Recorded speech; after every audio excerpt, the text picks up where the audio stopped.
is teach, or rather take our Monday class and teach visual communications during that time. That applies to my other class. And then and do visual communications on the Wednesday as well. The reason I want to do that, even though it's design and image, is for that other class, so that I can cover all the material. Because if we don't, then we lose out on the class, and the exam is really just going to be comprised of elements of design, principles of design, and alignment, and next week's topic. So just so that I have enough content to cover and ask questions on for the exam, that's what I'm going to do. I'm sorry, did you say Monday's class? No, this really applies more for my second year group, or the other group, the other section. But I just wanted to go over that. We're going to really cover the visual communication stuff and try to get as much of that done as we can. We do have an exam for both visual communications, so I've talked about that before in terms of it being a written FOL exam, so all short answers, so true and false, multiple selection, multiple choice. You don't have to write anything, you don't have to commit anything to memory. You really just need to know the basics of what we've been covering up until that point. And then the design and image course, the exam for that, which happens during our regularly scheduled time, which would be today during week 6. That's going to be a practical exercise. I'm going to have you build out a logo in Illustrator, and I'm going to have you take that logo into XD and then complete a wireframe layout in XD from sketches. Very similar to what we've been doing and what we will be doing today. So we will go over a lot of what the exam is going to be today during the content that we cover today. So just ask questions if there's anything that's, if it's confusing or if you miss a step, don't hesitate to ask me to repeat something. It's very easy to get caught behind or lose your way, especially with all these numbers I'm going to be throwing out at you today with the wireframing. So if you miss something, don't hesitate to yell out and let me know that you've missed that step, and I can always go back and do that. So again, you might want to make note of this. This is for next week, Thursday, Friday, no classes. The following Monday, no class as well. That's more for. Okay.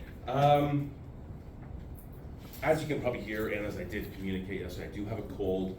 I tested negative for COVID. I did do the COVID test.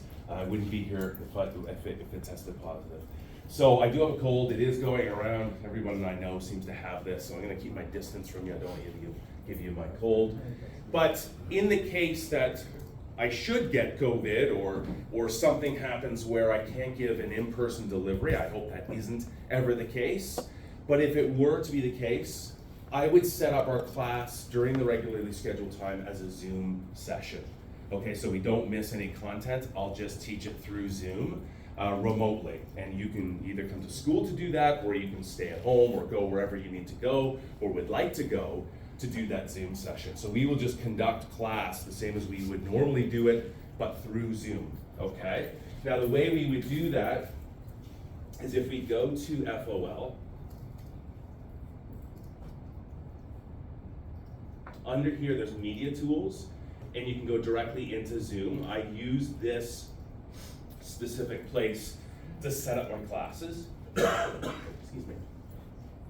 And what I would do is I would post the Zoom link in, or rather on the homepage of our course. If it was visual communications, I'd post it there. If it's design and image, I'd post it there. And then I would also send you an email. One, the email to communicate, hey, I'm not gonna actually be in class today because of this reason. And here's the Zoom link to today's class so that we can still conduct class remotely, okay? Again, I hope that doesn't happen, but I just wanted to, I should have actually mentioned this earlier. Should that have taken place or should it take place, I'd still like to conduct class and get through the content. I don't want you to miss any work. So that's what I'll be doing. And again, hopefully it doesn't happen. It's just there as a safeguard should that situation arise, okay?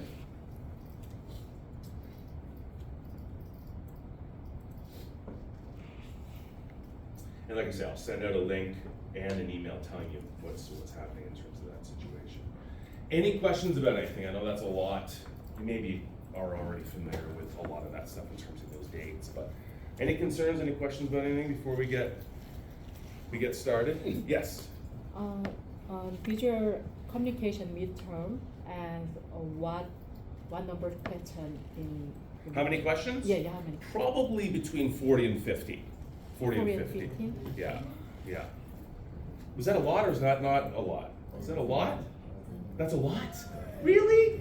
40, 50 short answer questions, true and false questions. I've had people complete that exam and you have the full 3 hours to write that exam. So I will be here. It will be open for the entire time that we have class. So if it takes you 3 hours to write it, it takes you 3 hours to write it. That's totally fine, okay? Some people finish within 10 minutes, okay? So it's really up to you and sort of you go through it. I'll be here to help answer questions if something doesn't make sense. And you have that full 3 hours. I've given this test, on occasion I'll have my wife take it. And this is not her discipline, this is not her background. And she always scores very highly on the exam. Like she's in the 90th percentile. And she hasn't been in any of the classes. So common sense would help you with the exam. What you do with an exam question always, especially an exam question that's set up like FOL, what do you always want to do with a question? What do you want to do? Answer it. Always answer it. Because if you're wrong, you're wrong. But if you don't answer it, you're guaranteed to be wrong. So but just simply get an answer in there, especially if it's true and false, you have a pretty good likelihood of not only getting it right, but probably a greater likelihood of getting it right than getting it wrong, because if you just apply some common sense. So that being said, I think all of you will do just fine. 40 questions, that's easy. That's gonna be easy. You're gonna breeze through it. I need your help. I don't know how to export an XD file as a PDF. Okay. Is there, it's like there's a midterm for both classes? Yes. And is it just like basically study every single thing we've learned so far? Or is there going to be a study guide? There's no study guide, no. What have we learned so far with visual communications? First week we sort of talked about inspiration. It was just sort of an introduction to the course. So there won't be a lot of questions about that. Elements of design. So as I said, as I was going through the elements of design, I said, hey, this would be a really good question for me to ask on the midterm. What are the elements of design? Hint, hint, that's one of the questions that's going to be on the exam, and you would answer that, right? So they're all just taken from the notes that we covered. What type of shapes are there, that sort of thing. Just very much quite literally taken from what we cover on a week-by-week basis. So as long as you've been sitting here and sort of watching and taking part, even if you haven't been taking notes, I'm willing to bet enough of it has sort of gotten in there. Now, it wouldn't hurt to hop on FOL or rather hop on Google or whatever your search engine of choice is and search out a couple things, like what are the principles of design if you forget. Hopefully you've been taking notes, but even if you haven't, I think you'll probably make your way through it fairly well. But yeah, if you're looking to study, what have we covered up to this point and including next week, you could always do a quick little search online just to refresh your memory on some of the subject matter. Okay. Any other questions? And like I say, the design and image, which will be happening at this time, the design and image exam is a practical exam. So you're going to open up XD, you're going to open up Illustrator, you're going to do a drawing in Illustrator, you're going to save it out as an SVG, which we're going to cover today, and then you're going to import that, which again we're going to do today, into XD, and then complete building the wireframe, which sort of goes along with what the homework was for visual communications this week, and likewise, what the homework is going to be for design and image this week. Okay, so by the time you do the homework assignments, I think you'll have a pretty good grasp on how to go about doing the midterm, and it's really going to be largely based on those homework assignments. I'm going to do a lot of very similar things. Just wireframe? Just a wireframe. Okay. That's it. Okay. Just a wireframe. That logo. Well, the logo, yes. that you're going to draw out in Illustrator, because it's an exam on Illustrator and your ability to use some of the tool sets that we've learned up to this point with Illustrator, so pen tool, Yeah. maybe some shape tools, definitely the Pathfinder tool set, Yeah. right? And then taking that illustration that you've done in Illustrator, saving it out as an SVG, scalable vector graphic, and then importing that into XD. Okay, but we're gonna cover all of this today, okay? We need to use XD And Illustrator for your exam, yeah, those two programs. Because those are what we've been covering up to this point, right? Good question. Any other questions? If anything comes to mind as we're doing this today, don't hesitate to ask. So for the 50 question test or whatever, is it gonna be a open book or you have to? Yeah, you can use whatever you want. Yeah, I'm not gonna be walking around, I'm not checking your computer, so I mean, realistically, we have an exam, Fanshawe has an exam week, and they don't define what an exam is, other than I'm testing you on your knowledge that you've acquired up to that point based on the stuff that we've done in class. But realistically, what do you always have access to if you have questions in life? You have access to your phone, right? So it stands to reason, as far as I'm concerned, that you should have access to the internet while you're doing this. It's resource, it's being resourceful and coming up with the answers, however you do that, whether it's in here or whether you search your device or on your computer, okay? Now that being said, you're like, oh, this is gonna be super easy. I think that communicates more about what the type of exam it is. I think you're gonna do just fine. You're not gonna need the internet at all, okay? But yes, you can use the internet. Yeah, just in case you don't understand something, you just look up like. Yep, no, you're free to use the internet. Yeah. And you've got the full 3 hours to do the exam if you need it, okay? So 50 questions, don't sweat that. That's not a lot of questions, especially in this format. Okay, any other questions? Okay, if something, like I say, something comes to mind as we're going through class today, then just ask.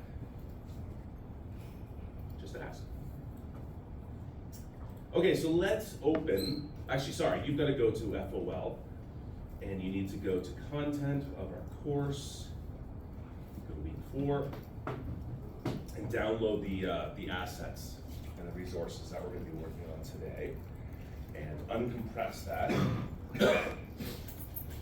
We're going to start with Illustrator, and then we'll move from there.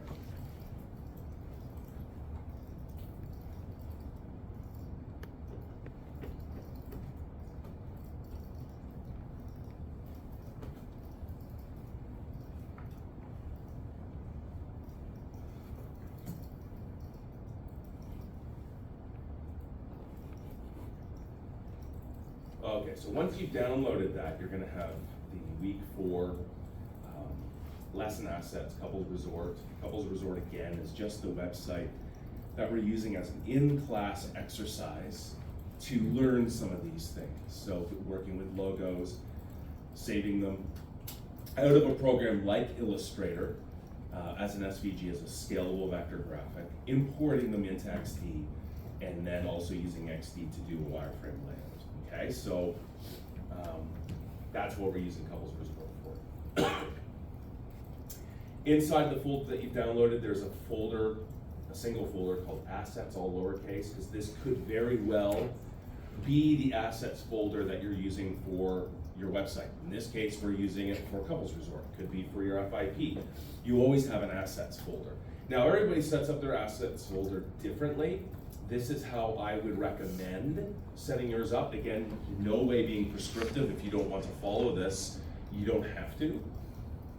But I'll explain why I think something like this is a good idea. So I'll just go through this really quickly. So I have an images folder in here. I start with a couple underscores just to completely separate that from the images folder that might be in the root folder of your website. So we have an assets folder, but we also have an images folder. We might have a JS folder, and then all our HTML files are inside of our root folder. This is just a working area. Assets to me is just it's a catch-all for all the working files that I create for the purposes of this particular project. In this case, it's Couples Resort. So the reason it's underscores is I just simply don't want to confuse this images folder with the actual images folder for the website. A lot of my images that I save to this folder, I will then just take and put into that folder when it's necessary for me to do that. But for right now, it's just a working folder where I'm going to save files to, just to test these file types and to test the process. Okay, so that's why I have that. Then you'll see, as part of this folder, sort of chronologically it goes, I've got folders in here. I don't have all your classes in here, but I have your classes, certainly your design classes in here, and our 2 classes right here. And I would have those. Now you can see there's nothing in those folders right now. But when you have a deliverable for the FIP, or for whatever project it is, especially if it's a cross-curricular project like the FIP, which integrates all of your IDP courses, you're going to have specific requirements for visual communications. You're going to have specific requirements in terms of deliverables for your design and image, and likewise for all of your other courses. Now, you're going to do stuff in GitHub. Probably you're using GitHub, I'm assuming, for your web class, yes? Yeah. Yeah. And for authoring? Yes. Yes. So they're going to have a different requirement in terms of how you submit files to those courses. I need physical files. I need Illustrator files, XD files. Now I could take an XD link. I need Photoshop files. Whatever the files that you've used and created for the purposes of doing your design work, I need access to those because that's what I'm grading, at least in terms of design and image. I need to open those files and go, okay, how are they working? Are they naming their layers so that if we were actually collaborating on a project, I could make sense of these files that they've sent me or that we're collaborating on? And so what I would do is say, okay, Illustrator, we're not having any InDesign this term, but I just thought I'd put it in there just to populate this a little bit more. But things like original content, InDesign, Illustrator, Photoshop, I don't have a Photoshop one in here, but a Photoshop folder. We don't do Photoshop yet, so that's why it's not in there, but whatever files are specific to my class, I would take the folder contents, I would take the entire folder and just plop them in to our class. And then I would zip this file, and that's the one that I would upload for the final submission. I'll go through the final submission process at the end of the term, because you're not going to remember this probably, but I'm just explaining why those folders are there. And I don't need 3D work because I'm not teaching you 3D. I don't need After Effects work this term at least because I'm not teaching you anything in After Effects.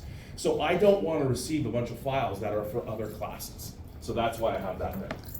And then as you can see, 3D folder for any 3D work that you've done, any motion design stuff that you've done, you put in After Effects, and so on and so on and so forth.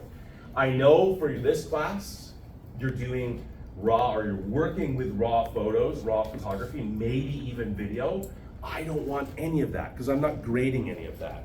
And those files are going to be massive. I don't want to download those because I'm not even going to be grading from grading that content. So I don't want any of that. That folder would go inside of this class, and then that would be submitted. Okay, so I only want the folders and the content that is relevant to my course and what I've been teaching up to that point. Okay, like I say, I'll take you through this a little bit more when we get closer to the end of the term and we can actually set up the folder and populate it with all the stuff that you need to hand in for the FIP. If you want to just toggle open Illustrator and toggle open original content is anything that you've done as sort of preliminary work building up to design work and wireframing. Okay, so as you can see in here, I have my Couples Resort sketch that we worked on last week. That was something that was doodled out on a piece of paper, and I'm going to redraw that in Illustrator, which I've done, or we've done. I have scanned wireframes or a photo of my wireframes. I just whipped out on a piece of paper, drew that really quickly on a piece of paper, and then just took a picture of it. So that's in there. I'm going to use that today in XD to help recreate this. And then I have some copy, which is just text that I will be using for the Couples Resort rebuild when we do the wireframe. Okay? So any sketches that you do, I love to see resources. I like to see anything that you've done that's part of the development process of your project. The more sketches I see and little doodles and little notes to yourself, I love that stuff. And I tell you, when you're putting together a portfolio for putting out there to potentially get hired within the industry, and we're going to be doing a portfolio website, or you will be doing a portfolio website, I should say, in term 3? Term 3. In term 3 or level 3, I should say, level 3. That your FIP, that level, is going to be putting together a personal portfolio for the purposes of being able to go out there and say, hey, here's my work. And then you continue working on that in level 4 as well as a deliverable, just to sort of finish anything or clean anything up that needs to be cleaned up from level 3. So my recommendation, sort of thinking forward, when you go and post work, finished work in your portfolio, finished website, a finished design of some kind, include as part of that portfolio page sort of an overview of what the project was. Show your sketches, show the preliminary work, show how ideas originated and how you came up with this idea and how that idea ended up being a finished design in the finished piece. Employers love seeing that. They want to know your thought process. They, yes, want to see the final work that you've done to say, hey, this individual is capable of this type of work. So the final product is very, very important, but everything that leads up to that is just equally as important as the final, because it shows how you think through the process. And most employers are very interested in that. They want to know your thought process and how you sort of work through problems and different things. So this stuff is all really rich content. Don't just doodle something, draw it out in Illustrator and throw that piece of paper away. Keep all of that stuff. It's very, very good stuff to include at a later time when you're sort of explaining how a project came to be. What do you do if, like, the file won't download? Won't download? Yeah, I can't get this on my computer at all. No. No. What's it say? There's a network error, and like I can't open it at all. So when you hit download, does it actually download to the computer?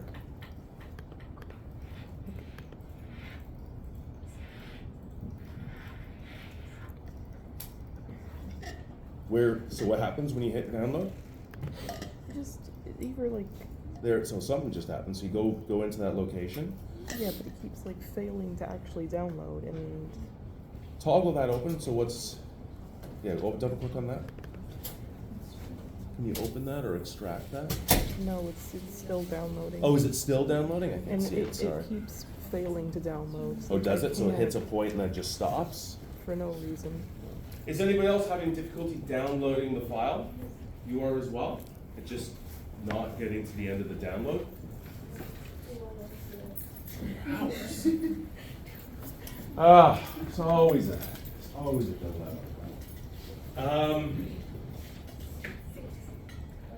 No one else, just the two of you? No one else having an issue downloading the file? You may want to, is it okay if you use this computer? Try that. Just don't do anything with your computer. Just log into this, jump onto it, and get into FOL and download it there and just see if it's faster. If it downloads there, let's just use that for today. Because this is not a particularly large file, so there's no reason why it should be taking that long to download.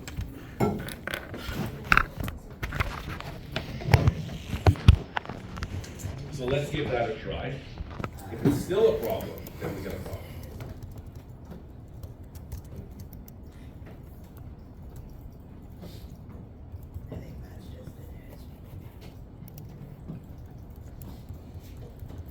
So just give you a minute to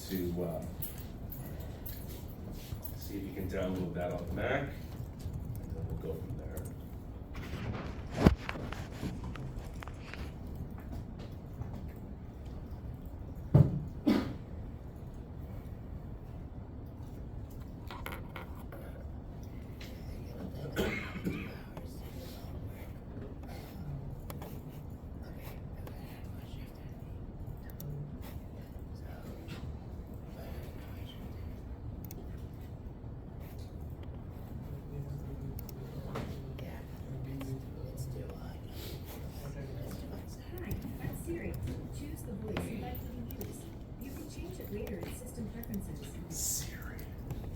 Yes?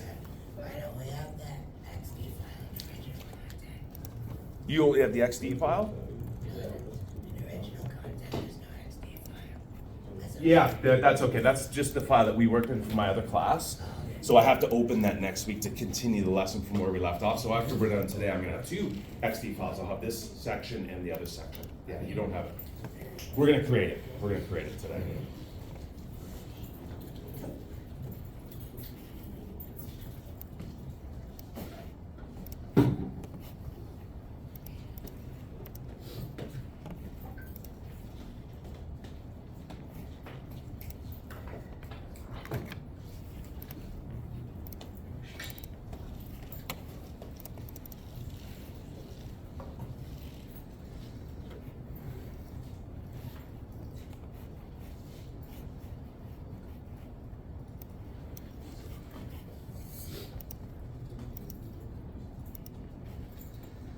How's that coming along? Are you logged in and? Yeah. Were you able to download it? Yeah. Yeah? Yeah. And were you able to open it? Okay. Finally let me in. Perfect. Okay, yeah, I don't know what it's only about, I mean, 60 somewhat megabytes, 66 megabytes, which is not a small file, but it's certainly not a massive file. I mean, we work with video that are in the gigabytes, where FOL has no problem with it. So yeah, I'm not sure what went on. Okay, so let's open Illustrator. And we are working with a logo, so we want to go to print. Just so that all the preferences are already going to default to print settings, which we want if we want this logo to have as much, you know, to have as much to offer as it possibly can. So if we do use rastered graphics or rastered information in here, bitmaps, then we want them at the very least starting at 300 DPI so the quality is high enough. Now, we're not going to be doing that, but my recommendation is to always use print. It also automatically puts your color mode to CMYK. So all of these things that you'd have to change if you chose something different, this just is a default for it. The preferences are defaulting to those things that we need. Okay, so just go create. Actually, sorry, we don't even need to create this. We have it in there, so we'll make it. So just go to the file, we already have it in there, so you can just double click on that.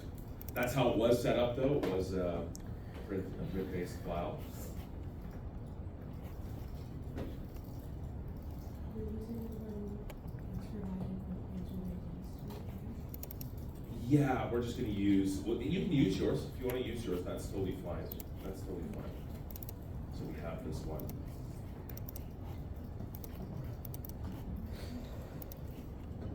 And we'll open up the BMC as well, because we were working with BMC last week. So BMC was just what we were using for, as an exercise rather, to use basic geometry inside of Illustrator to redraw this logo, and then using the Pathfinder to sort of take shapes and manipulate other shapes by using those shapes. So going in and uniting forms and minus front, minus back, those things that we covered last week. And there is that sheet, that worksheet in there for those of you that might forget, well, what does this Pathfinder option or what does this shape modes do? You can always go in and go through that exercise again, right? Just to see what each of those options allow for you to do.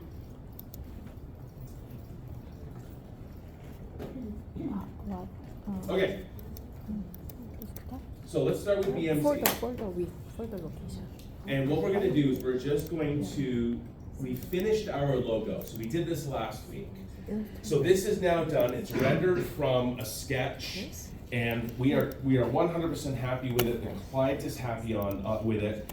They have signed off. So all the back and forth, all the sort of the collaboration that you have with your client, that's over and done with. They've signed off on this as their logo, and they're happy with it. So we're gonna go forward with it. So now what we need to do is take it from a working file, an AI file, Illustrator file, or wherever you've created it, as long as it's a vector.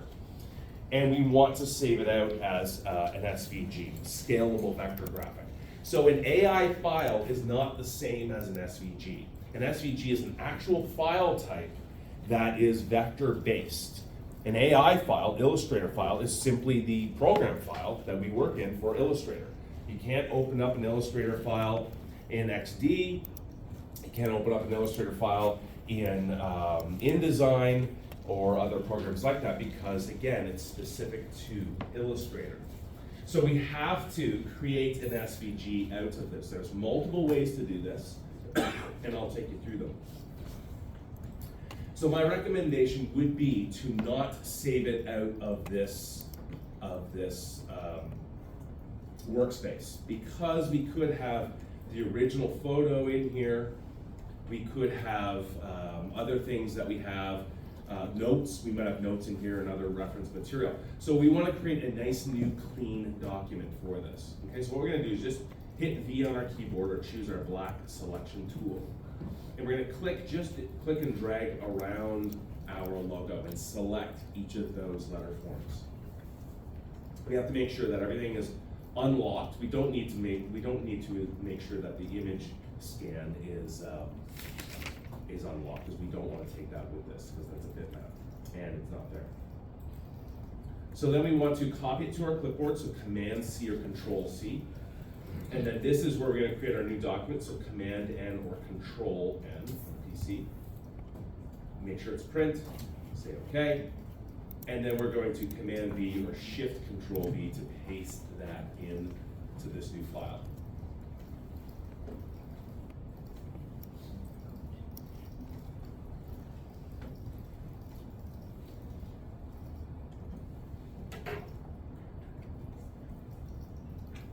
Okay, let's go to our Artboard tool, which is the tool that is directly above the hand tool, which moves your art space around. Okay, and it just is this rectangle or square with a folding corner, and then there's crosshairs in the top left. Okay, so we can manually change this artboard. So it's set because it's print. It's 8.5 by 11, but we can change that. That's not a problem. So you can click these handles and you can drag it around. Now we want it to be to the size of our BMC logo. So if we go to Customize up the top, or Custom at the top, we can fit the artboard to the selected art, which is what we want. I'm going to zoom in so you can see that a bit better.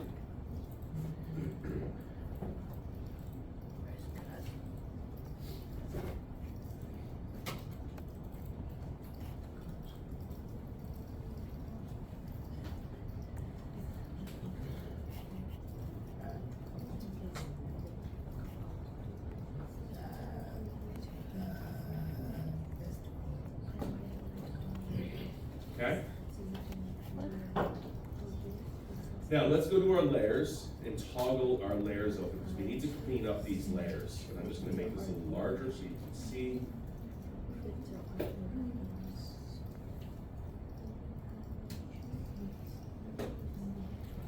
Okay, so the first one, I'm going to use lowercase logo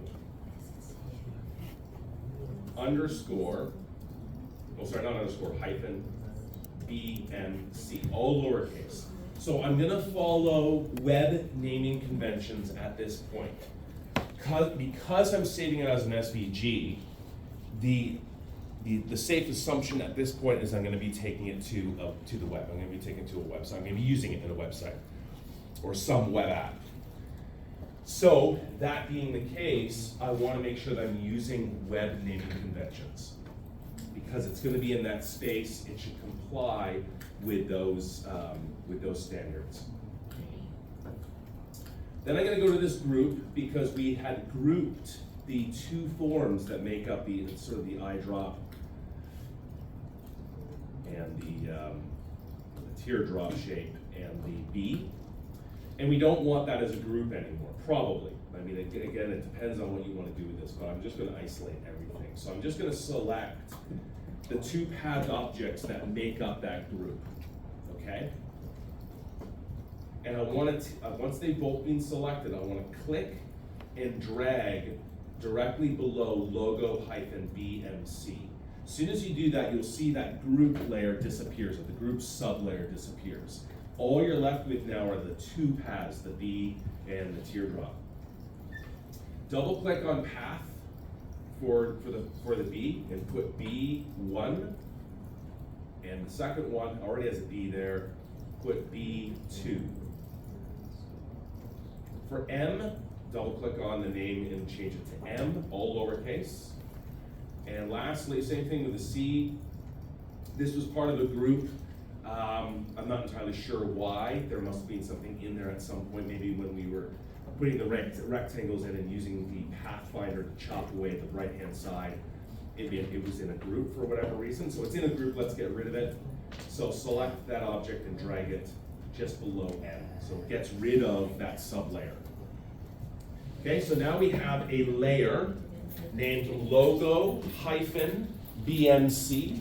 That is the parent layer that holds all of the paths that make up that object. So B, B2, which is the teardrop, the center of B, M, and then we gotta change path to C.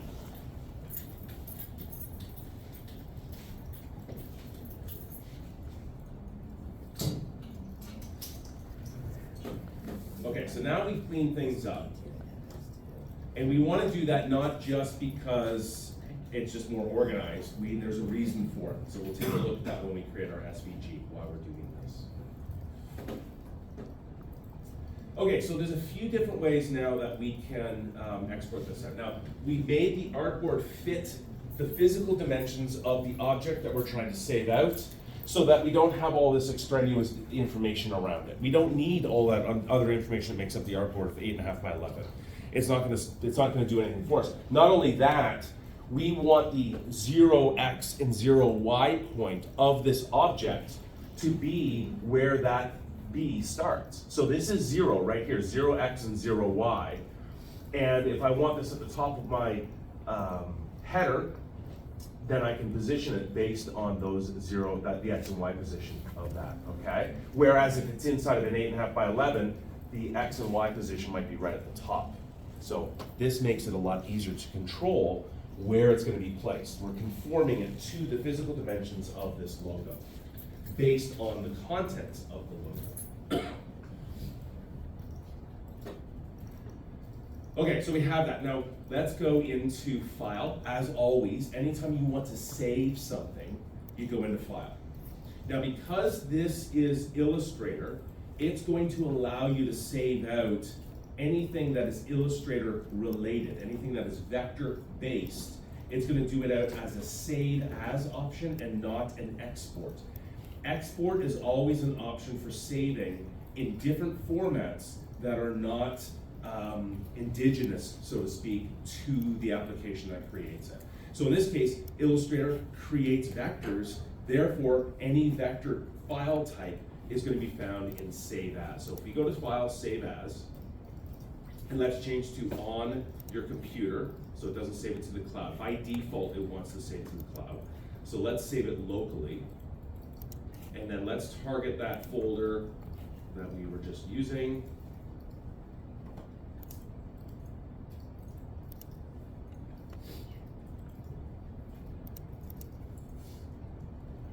Bear with me, it was the last thing I worked on, so of course it's not there.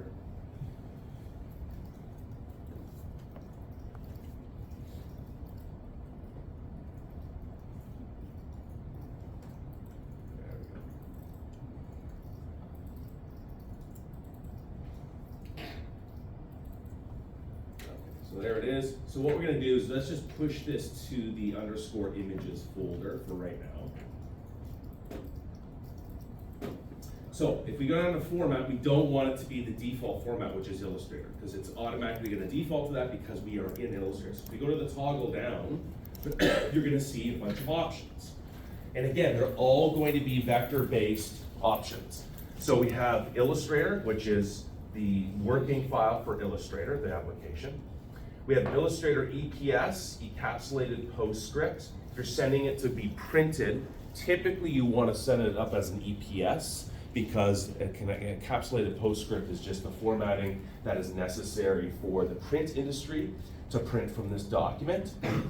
And they don't necessarily need to have Illustrator to open up an EPS. It's more universal, but it still allows you to open it up in other applications and see the layers and everything else. So it functions like an AI file, but it's just a different file type, okay? There's Illustrator Templates.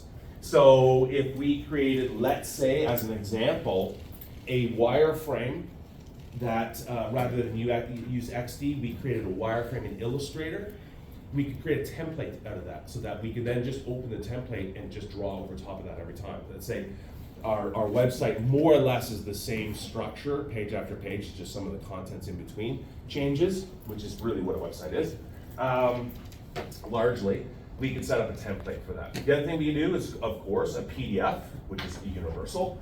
And then we have two SVG types. We have SVG compressed and SVG regular. I would always recommend just going SVG regular. SVG compressed is for compressing rastered content. There shouldn't be rastered content in your vector files. It defeats the whole point of it being a scalable vector graphic. You can't scale up, even if it is a vector graphic. If it has a bitmapped image in it, as soon as you go past 100% in terms of the physical size of that rastered effect, texture, whatever it is, you're gonna bitmap it, okay? So there's no controlling that. So raster graphics are not intended to be scaled up, certainly. Shouldn't scale them down either. So it's nice that they have this as an option, but it's nothing you should probably ever use unless it's a sort of a singular case scenario where you're like, I need a texture on this logo for this particular situation, so be it. But logos should not contain raster-based content because they don't scale. So we would make it an SVG in this case, so we'll take it down to SVG.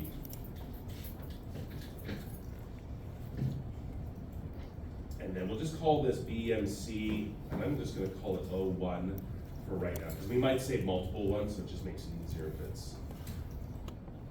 Okay, then we go into this little SVG options, and usually the default will be sufficient. You don't typically need to go in and do any more than whatever the default is. So SVG 1.1 is sort of the current standard for the SVG profile.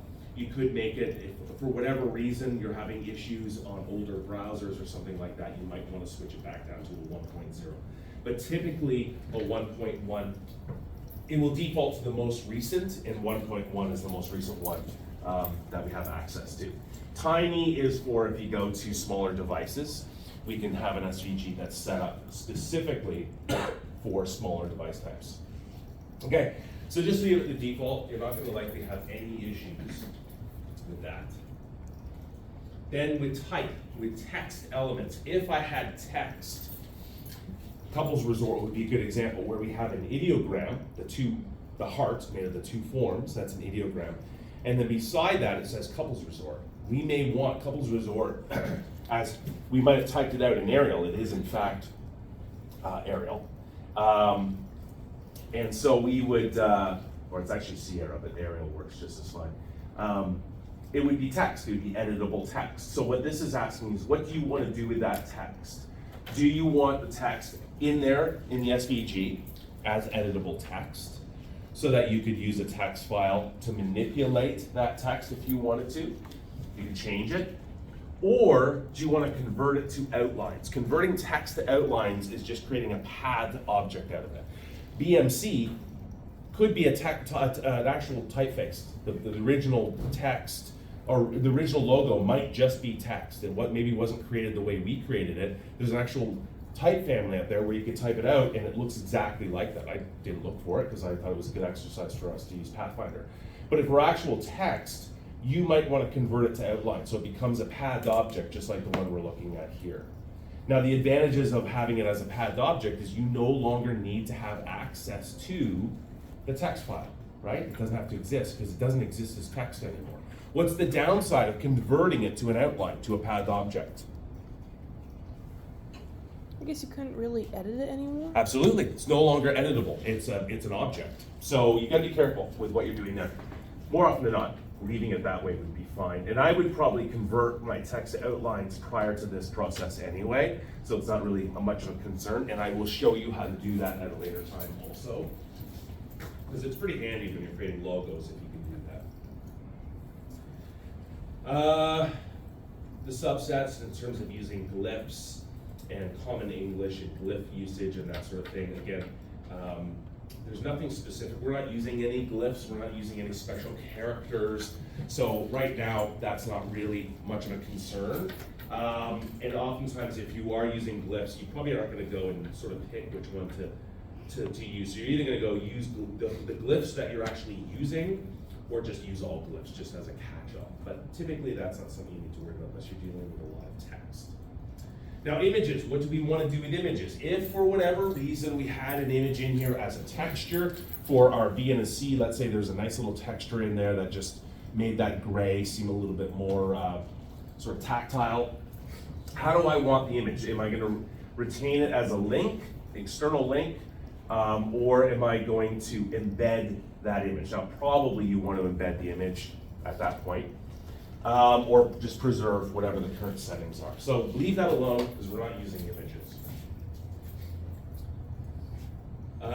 Preserve Illustrator editing capabilities. You don't typically need to click on that unless it's a really complex file. Something like this, you could open this SVG back up in Illustrator and start editing it. It's not going to be any different as an SVG file than it is as an Illustrator file, which is what it is right now. It's gonna be the exact same thing. It's just not very complex. Now, if it gets more complex, then maybe we wanna say preserve Illustrator editing capabilities, because I might need to open up this SVG at a later time and make some edits to this. That's a handy option when, if for whatever reason you've lost your Illustrator file, your working file, you're like, uh-oh, I need to make some changes to this based on the client needs to update or refresh the logo or do something with the logo, and you no longer have it for whatever reason, you have that selected, it makes it opening up and editing it inside of Illustrator a lot easier, okay? This is pretty simple. You won't need to do that. Now there are more options, so if you click on more options, we have a whole bunch of other things here. So the advanced options are, what is the intended purpose of the SVG? So presentation attributes, typically that's a good one to use because those are just the attributes that you're giving to the SVG for presenting it. There are style attributes, which are very specific to this sort of the CSS that would be governing how this looks. And then style elements. I'll let, who's teaching and authoring this term? Trevor. Who? Trevor, right, of course. I don't know why I lost that. You lost me as well. You were just hard coming up with that name as I was. Yeah, Trevor will likely take you through that, or rather, will mention that if there's an issue with something that you're working on. It could be just the properties that are bundled in with the SVG when you create it, and the SVG, the CSS properties that are specific to that SVG. Okay. So I'll leave that as the default. Whatever the default, it's probably going to be fine, especially for something as simple as this. If you're looking for accuracy, you can change this number. So sometimes if you're having problems with the SVG, excuse me, it's not being visualized quite the way that you want it to, you can always adjust this. I think the default for this is 3, and that's pretty good. That's probably usually where you want to have it. Output fewer span elements. Yeah, leave that checked. Use text path elements for text on path. Yes, if you're keeping it as text, as we talked about before, then you might want to do that. Now our text isn't on a path. You can put text on a really, let's say you have a nice, on Coca-Cola, we have these really nice curved paths. You can actually have text that follows that path. That's what that's referring to. Do I want to retain that? If you convert everything to a path, it doesn't affect this whatsoever. Do I want to be responsive? Yes, I want to be responsive. So I don't have to swap this logo out for different iteration size changes in my website as it starts to scale down or scale up in terms of its responsiveness. The logo just changes based on that, okay? Include slicing data. We haven't sliced anything up, so we don't need to include that. And that's probably all we need. Now, the other thing you can do is you can click on your little browser icon and see the logo in a browser, so how it visualizes it in a browser. The other thing we can do is take a look at the code, because an SVG is just code. That's all it is. Okay, it's not an image. It's not like a bitmapped graphic, which is made up of columns and rows of pixels of information, each pixel holding millions of points of data. This is just raw code. So we can take a look at the raw code. So go SVG code. And there we go. That's the code for this particular graphic, our BMC graphic.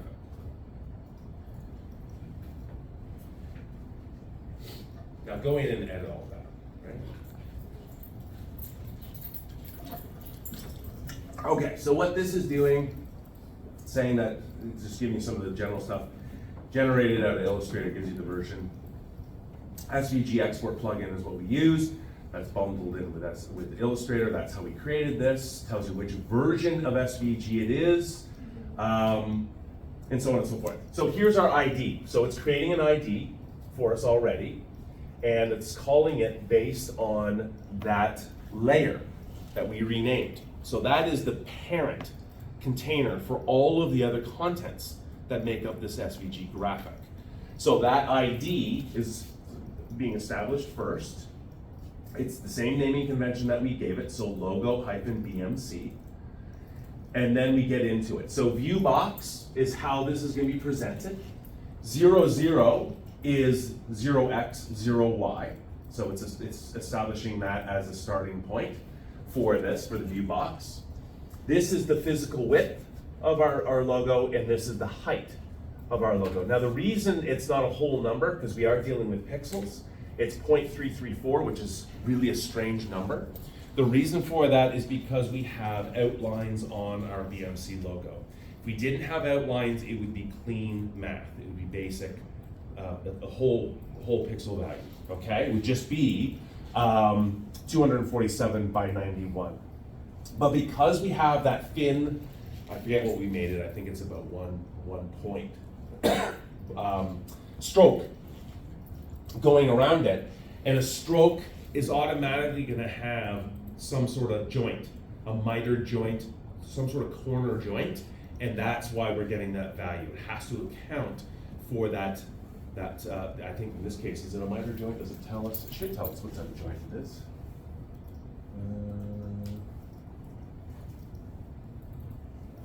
No, let's see. It should though.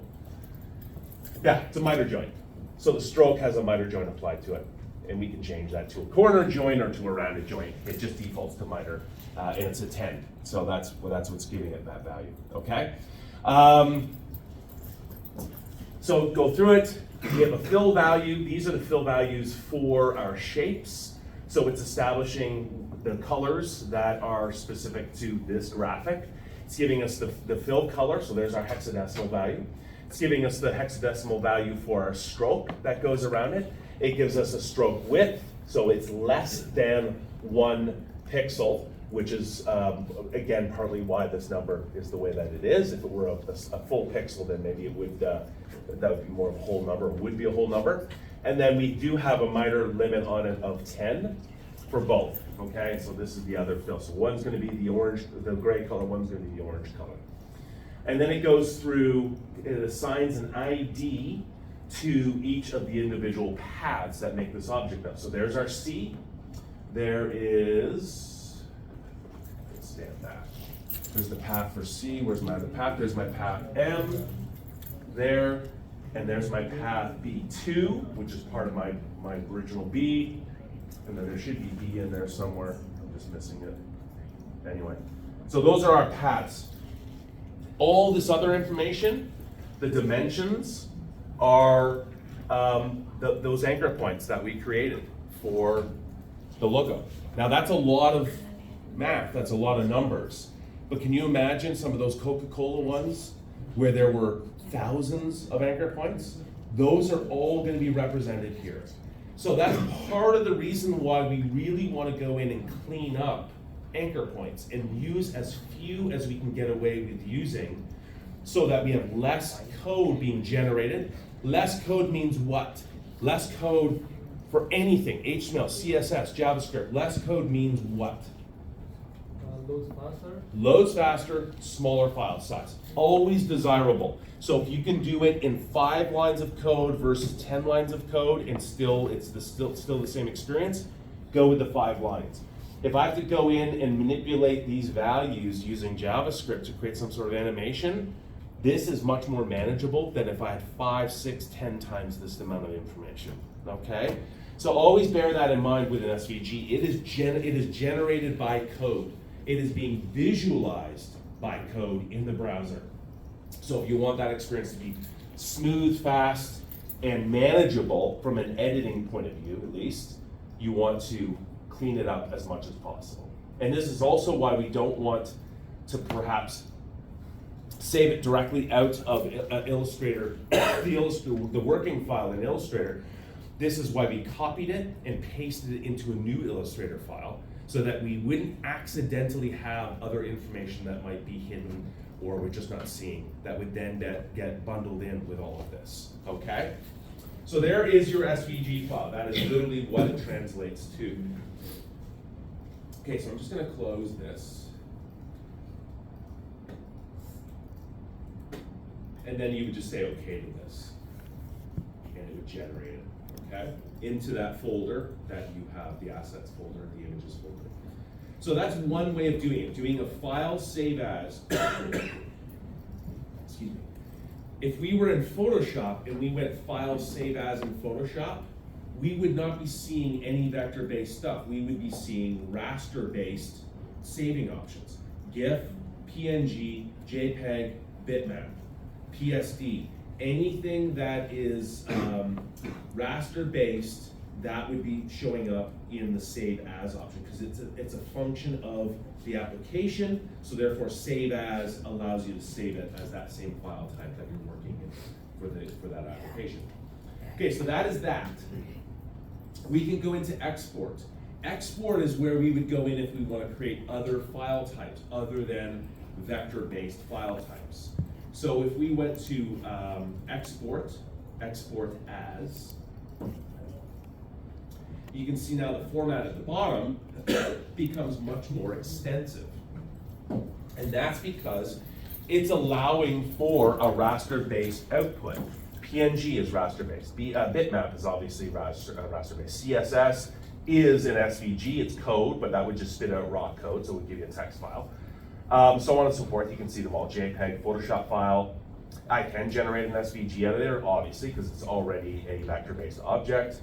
Text format, which is just a TXT. Again, it's going to spit out the CSS for that. And then TIFF. And TIFF is, if you're trying to save a file for print, TIFF is the universally accepted file type for print. So if you have an image that you want to print, you typically want to save it as a TIFF rather than a JPEG, rather than a PNG, because the resolution for TIFF files, they use a lossless compression, so it's a much higher higher quality of file type. We'll get into TIFFs later. It's not relevant for this, but that is an image type. It's still raster based, but it's an image type that allows for larger resolutions, 300 and plus. You're setting up an InDesign file. Your images that you're using in that InDesign file you'd want them as TIFF files. Okay, so that's a different way of going about the same way. If you're wanting to create this as a bitmap image for whatever reason, that's how you have to do it, and then you just save it and then export it. I'm going to cancel that. I'm going to go back to export. I'm not going to go through everything. I'm not going to go through Save for Web Legacy. Legacy is in parentheses because Illustrator, or rather Adobe, is probably going to deprecate this from the Illustrator application at some point, which is really sad because this is a great teaching tool, this legacy version of this Save for Web. But we're going to use the Save for Web option in Photoshop. So when we get into Photoshop, we'll open this up in Photoshop, and I'll take you through all of the properties for how to set that up. So we won't do it here, but I hope they never get rid of it. It's not a convenient way to save graphics for the web, even though it's called Save for Web. This is how we save things way back when we were using Illustrator and Photoshop to create websites and web content. You don't do that anymore. You use XD and programs like that.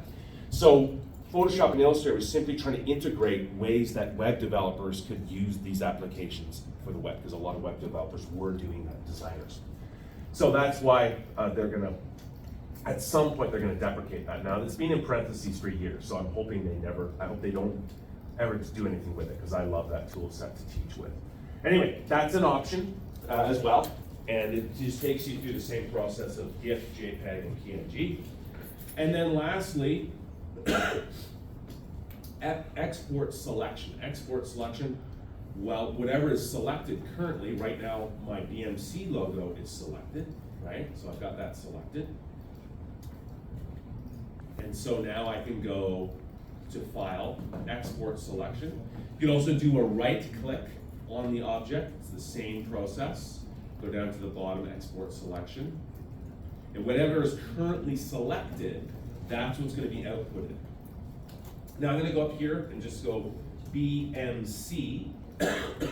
I could have multiple files in here, so I could export out 10, 15, 20, 30 different objects all at one time. I only have one loaded in right now, which is this one. I'm going to point it to where I want to save this. So I'm going to save it to my images folder, say choose. So now it's saving locally, it's going to export locally to that folder. I want to open the location after it exports, just to make it convenient so I can test or check the file that is there. I can also create a subfolder. And what type of subfolder do I want to create? A scalable one or one that's based on format? Currently, it's not going to make any difference to us because an SVG doesn't conform to either one of those. So let me explain what that create subfolder means. And also show you the power of this window. So right now, it is an Illustrator file. So it is going to default, it probably actually defaults to whatever you used last. I used SVG last, so that's probably why it's defaulting to that. It could also be a function of Illustrator that it defaults to whatever the file type is. So we can see formats down here. We have SVG, okay? What I want us to do is click on Add Scale. So click on Add Scale. And it gives us, it drops down another option. So this one says PNG. If I go to the drop down, I've got PNG in there. I have PNG 8, and then I have JPEG preset, so JPEG 100, that's 100% quality. It's still being compressed because it's a JPEG file, so it's being compressed automatically, but the compression is minimal. It's at 100% for that JPEG, so it's the highest quality that a JPEG can get, but it is still a compressed file. JPEG 80, JPEG 50, JPEG 20, SVG, PDF. So those are all the different file types that I can export out as from this window. PNG 8 and PNG. PNG is probably a 24 or 32. It's usually the current standard, which I think is probably a 32. PNG 8 is quite literally a PNG 8, very comparable to a GIF. Okay, I can add another scale, change it to JPEG if I want it, and so on and so on and so on as I do that. Now, if I go to the far left, I've got scale factors. So if I do a 1 times, that is just saying that this image is going to be exported out at 100% of its original size. Okay, but I have others. I have a 2 times and a 3 times and a 4 times. So those are scaling up by 2, 3, 4 times, right? 300%, 400%. I can also scale it back, right? So I can go 0.5 or 0.75. I can put in specific widths or specific heights. I can also put in a specific resolution. Now, why this is significant, why this is important, is because as we're dealing with responsive design, which again, you'll get into more in the second term and continue to work with it for the subsequent 3rd and 4th term, is when we are taking a desktop design and we're going down now to mobile sizes, and depending whether we go to a tablet that is set to portrait or landscape, then we go to a phone that is set to portrait or landscape, or we go down to the watch, we want our graphics to be able to represent those sizes. Now we're talking about bitmapped images here, so they have to physically be resized to the desired size that those devices require. So that's what that's doing. You're saying, okay, well, I'm taking it down a full size because I'm going from a desktop to a tablet. And so that's when you can set that up. Okay, so that's why they're there, so that you can adjust that. Now, that's what this is in reference to. When it creates a subfolder, it creates a subfolder based on what your sizing is. So right now I have a 1 time, so 100%, and I have half, a 0.5%.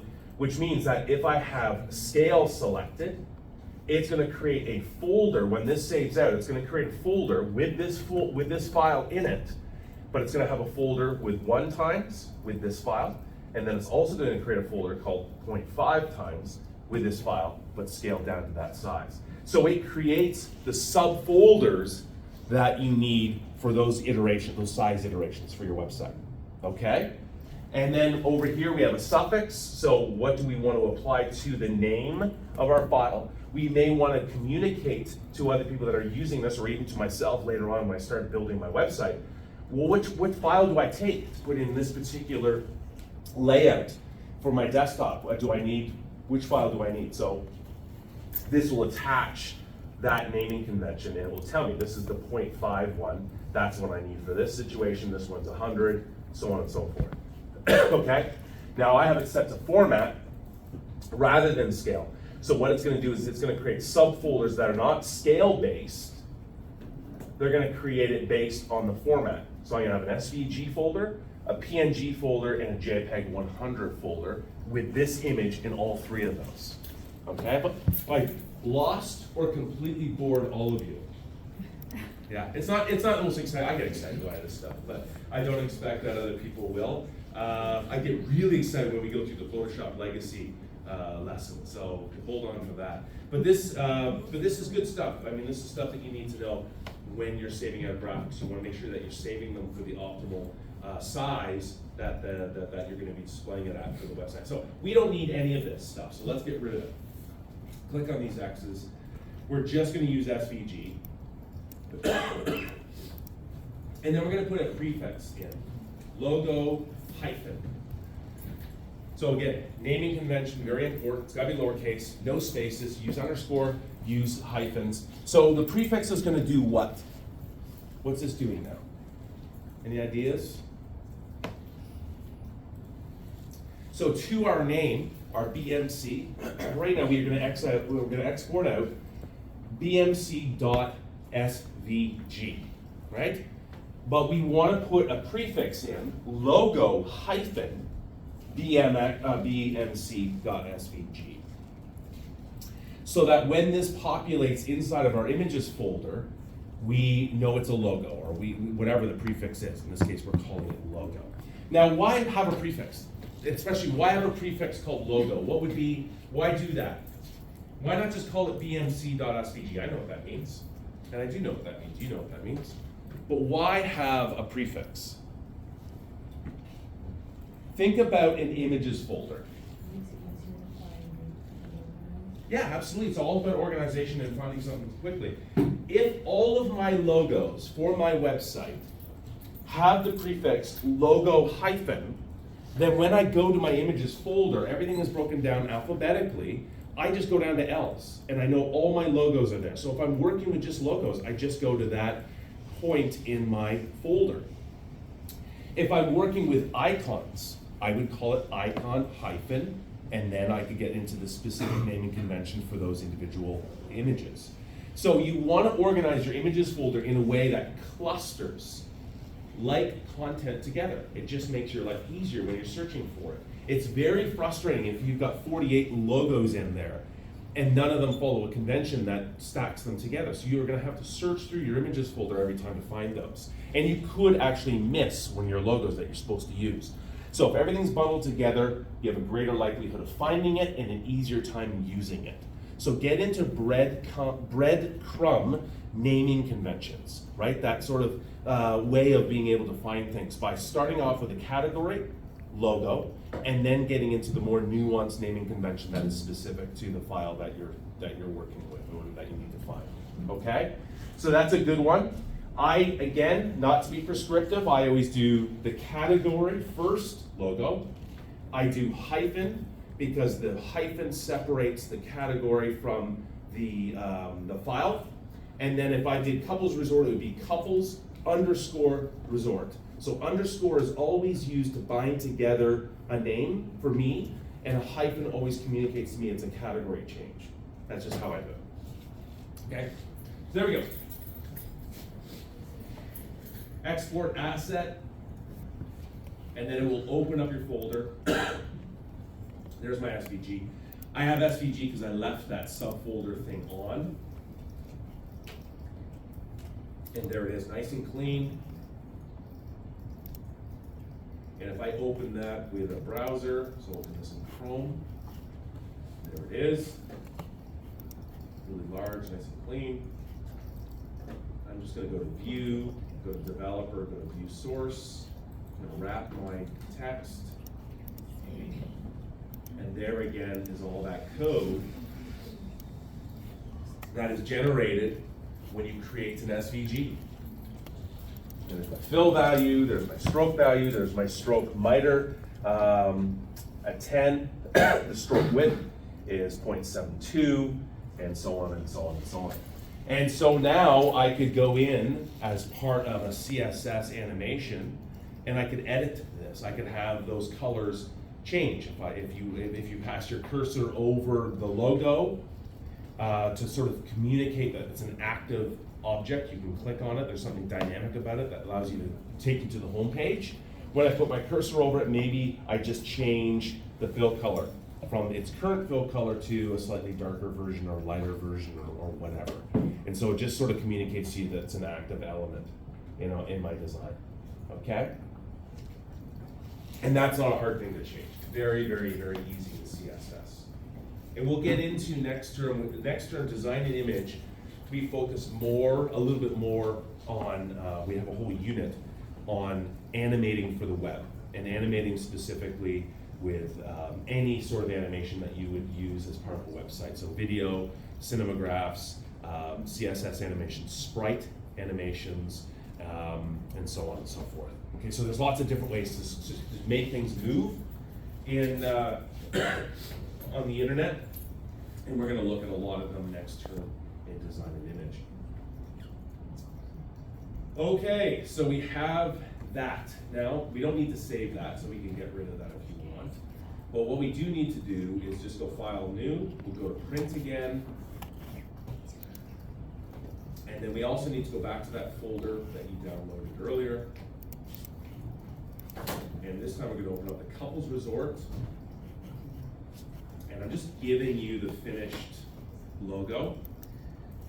And I put the colors in that are consistent with our brand. And we're going to do the exact same thing. So we actually need to render this as an SVG because we're going to be taking it to XD and working on it there. So just click and drag around those two objects. Look in your layers. Excuse me. Just to make sure you haven't selected by accident anything else that we don't want to take with us. We just need these two objects. So I look over here, those are the only two that have highlighted, that are highlighted. So those are the ones I need. So Command C, we don't want to Command X, we don't want to cut it out of here, but Command C, come back, go up to Window, go to the bottom, and just go to that Untitled, and then just Command V or Control V. And we might scale it in, so just go Shift, scale it down. So it's very large. Even though it's an SVG, we can scale it. We might as well scale it to the sort of the reasonable size that we're going to be using it at. Once we've scaled it down to a reasonable size, I'm going to go to 100% to make sure where we are. That looks pretty good. So with that selected, we're just going to go to the Artboard Tool and go to the drop-down menu for it and go Fit to Selected Art. So it's going to change the artboard size and conform it to the width and the height of our logo. The highest point, the lowest point, the left, far right point of our logo.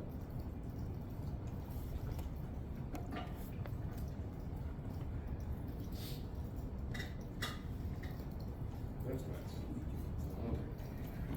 nice. Okay, Fit to Selected Art.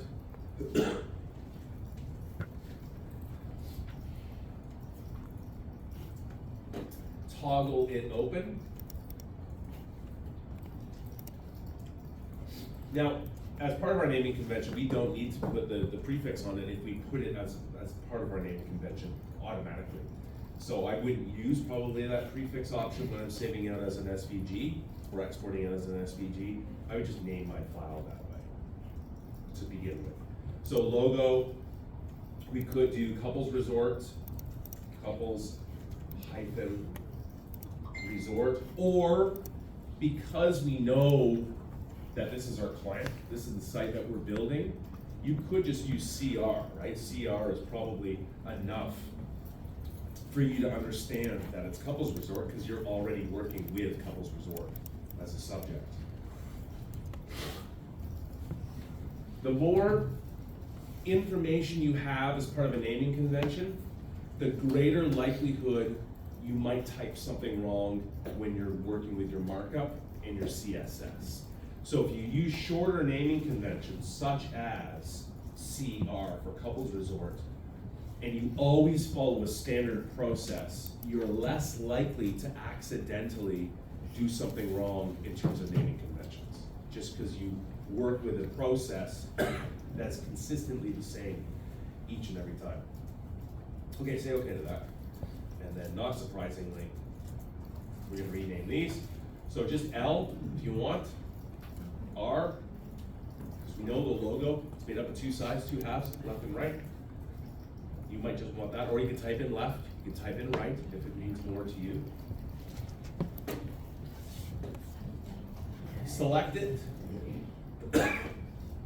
Do a right click, go to Export Selection, or if you prefer to know where that is, go File, or if you don't have a right click option, you can go File, same thing, Export Selection.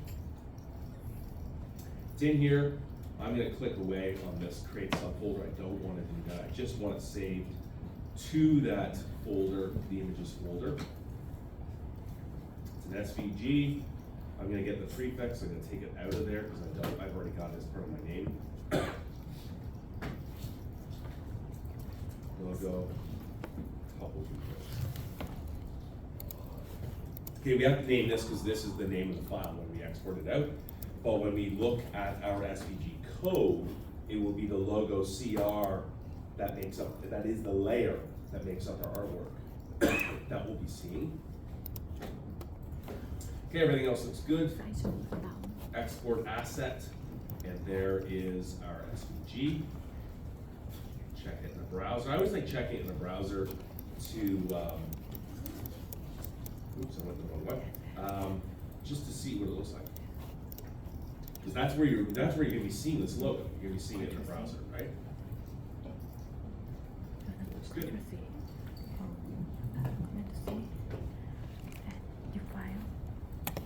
Okay, so we've drawn this logo from Sketch in Illustrator. We've cleaned it up exactly where we want it. The client has signed off on it and says, this is what I want. So now I've exported it as an SVG. It's in my images folder. It's now ready to use on my website, okay? Because it's an SVG, I only need to use this logo, or rather, I only need to have one copy of this file in my images folder for my website, because I can use it for every single instance that I need it for my website. Even if I use it multiple times in my website, I'm still just calling on this one singular file in my images folder. Really small file. Let's actually take a look what the size of that file is. Be really small. Yeah, 667 bytes. Okay, it's not even kilobytes. So I guess it is. It's 667. Really small though. Well under a megabyte, which would be sort of the equivalent size if it were a bitmap or raster-based graph. Okay, so let's open up XD. Let's get started with our build for Couples Resort. So I'm just showing you as an example, this is what we're working on, which is the desktop version of Couples Resort. It's the one that you're going to be building or are building in your web class. We're not going to take it any further than this term. Next term, we're gonna move over to doing the responsive layouts and the responsive build in your web class, and also providing some of the functionality through prototyping. But all we're going to do right now is concentrate on our desktop version. Okay, so let's go File, New. Just hit New. Don't worry about size of it or anything else. Change all of that. Everything's gonna be web specific, so there's no sort of options to choose different sort of things. It's all sort of based on that. So let's go File. We want to bring something into XD, so we have to go File, Import. We have to go to that homework assignment that you just downloaded.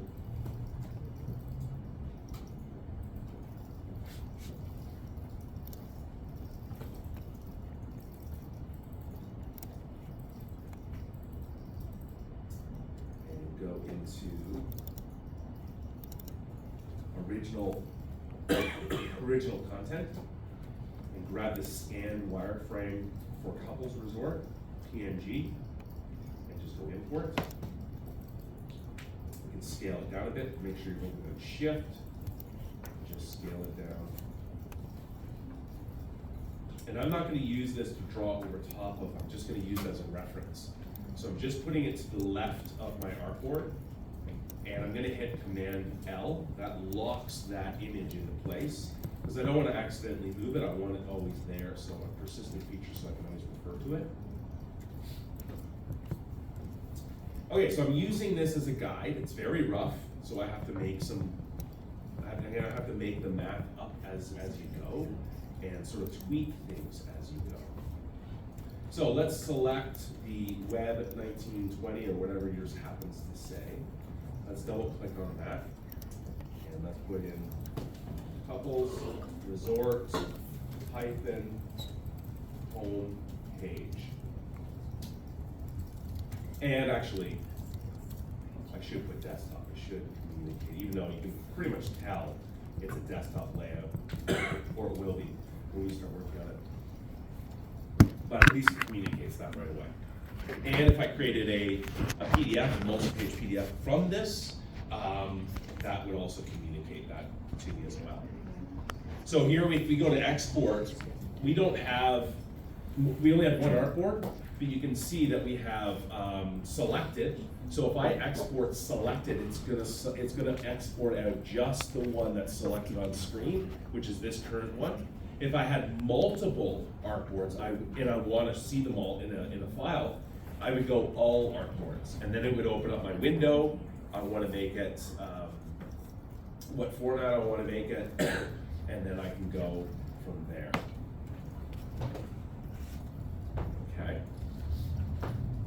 There's also save as options, so you can go through that as well. And then that goes to the cloud automatically, so if you want to save it locally, which is what I recommend that you do, so that you always have access to it regardless of access to the internet, then go save as a local document. And then you can save it that way as well, okay?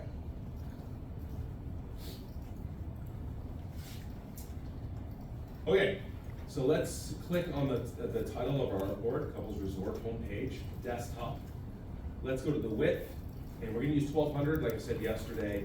We're gonna use the same value, or yesterday we're using the same value that we used today. The height should be what? It's my trick question. I should put that in. The height is whatever the height needs to be. It's completely dependent on the content that you're putting in the page. So it can be virtually anything. You want to avoid too much scrolling, but at the same time, scrolling is obviously just a natural expectation that you have of viewing contents in a website. So as long as you're not scrolling and scrolling and scrolling, if that's the case, then maybe you want to build a second part of the page and push some of the contents off to a second page of this. But we can have quite a large page for this. So just to sort of start off, let's just set it to 2500 for right now. It's not extremely long, but it gets us started. Then we're gonna go over to scrolling, make sure it says vertical. You can always turn this off if you don't like this option. I like this option a lot. And then just go to the height for that, go to the input field and type in a value that would be appropriate for the viewable area of this particular space. In this case, it's a desktop. So 800 pixels is probably pretty good in terms of viewable space for most desktop displays. So that means that anything that you put in that 800 pixel height, that region, will be viewable when you view this content on a website. And that's important because there's some information that's absolutely crucial that you need to get across about that page, and then there's other information that's further on down the page that is less important to what that page is there to do. Okay? Bear in mind as well that not every single time do you go to the homepage of a website. Oftentimes you're redirected from another website. You're reading an article somewhere on another website, and there's a hyperlink that pushes you to this website. It's likely not going to take you to the homepage, then forcing you to sort of search out the contents. It's going to take you to the interior page that that link is pointing to, that it's relevant to. So bear that in mind, that the header of every page should have something in there that communicates what the purpose of that page is about. Okay, well, let's bring in, actually, let's first put in our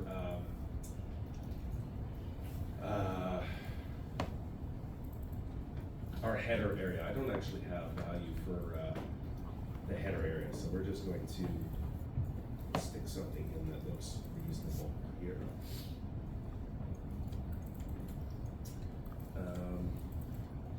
Let's put in, let's at least 100 pixels.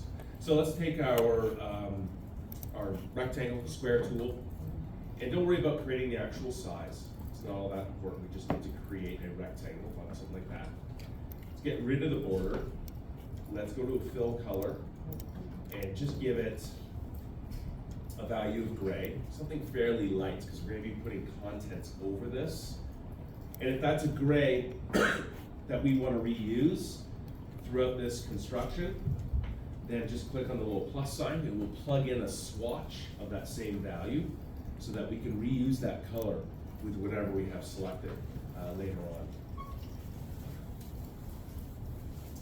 Okay, take our arrow tool and let's put in for width. We know it's 1200, so it fits perfectly.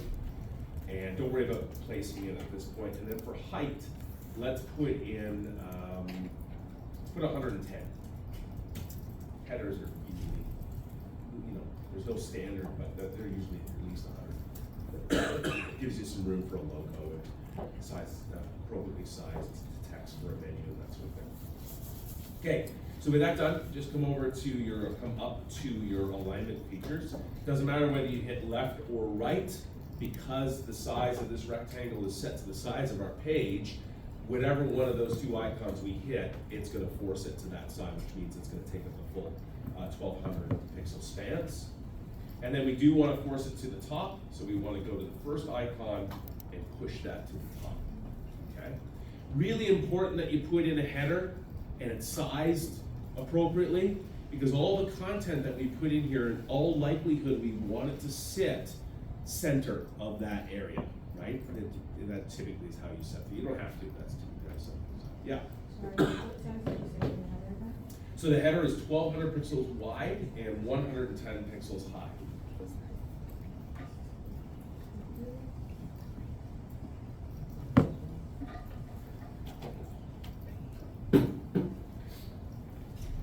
Okay, so let's do that. Let's bring in our logo. So to bring it in like you would in any other application, I mean, the language may be different for Illustrator. It's place. In this case, it's import. So go to import. Search out your logo that we just saved inside of our folder, our images folder. And we want the logo SVG. Bring that in. Put it up there. Now it's a little large at that size. It fits within our 110, actually fits quite nicely, but you might want to scale it down just a little. And then to center that, you just go to select both of them. And again, remember you can sort of move this around. So if you go to the center one, you sort of push it to the center. Now, the thing about mathematically defined location and optical location is you want, as a designer, to set things up optically, meaning you want things to look right to your eye. So even though the math is telling me with this that it is perfectly sitting between the 110 pixels sitting center between that, my eye is telling me, well, it's a heavier object on the top than it is on the bottom. So what I may want to do is just select it, excuse me, use my arrow key and just nudge it down a few pixels, so that optically it looks more balanced as a result of the fact that the logo, the balance is not equal in terms of the top and the bottom of that logo. So that's an optical adjustment. It's no longer perfectly sitting where center, but it maybe looks a little bit better just being brought down a tiny bit. Okay, let's go to back to that folder, and we'll go into the original content, scans, photos, and copy, and double click on the Couples Resort copy for website homepage. We'll just bring that over. It's easier just to select out here, so I'm just going to copy Couples Resort out of that document. Come back to XD. Select my text tool and just click. You'll see a smart guide show up, so you can use that. And then paste it in. Do a Command A or a Control A to select that text once it's being pasted in. You may not have gone and downloaded Sierra. I did say, hey, if you could grab Sierra and have that loaded on, that would be great. If you didn't do that, that's fine. Arial will be a good, it's comparable to Sierra. It's almost indistinguishable. So if you just change it to Arial, that works. And then 31 points is the size. And then we'll put in a color for that. So if we go down to fill, put in the hex value 595959, and then hit tab to plug that value in, and then come over to the plus sign and plug that in as a swatch, because we're going to reuse that color as part of our wireframing. So we have two swatches down there, they're both gray. And then we can do the same thing, say, hey, this should probably, because it has a baseline and it has a cap height, we can probably select both of those and push it to the center, and it looks just fine. We'll do one last thing before we take a break, because I know you're probably dying for a break. So let's put in our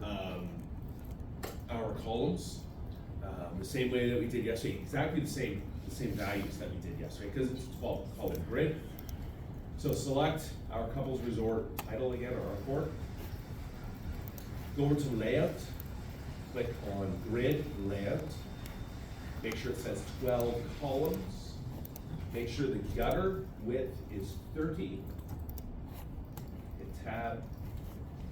Then for the columns themselves, we want them set to 70. Hit tab. And then the margins we'll set to 15. So 12, 30, 70, and 15. And again, make sure that your width of your page is set to 1200 pixels wide. And then that math should work. Sometimes it goes wonky. That is a technical term. It just means, hey, I'm gonna have to re-enter that. It just, the values are having to be dynamically generated based on the size of the page, and if you make a change, then it's sort of recalculating it, so sometimes things can go wrong. So 12 columns, the gutter width for those columns is 30 pixels, the column width itself, each column is 70 pixels, and then the margin on the left and the margin on the right is 15 and 15 equals 30, which is equivalent to our gutter. The total value there, when you add up all of those 70, all the gutter and all the columns plus the 15 on either side, will equal 1200 pixels.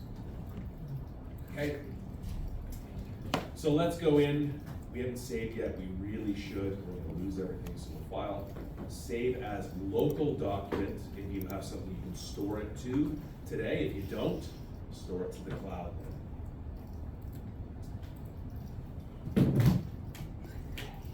Couples, resorts, home page, wireframe.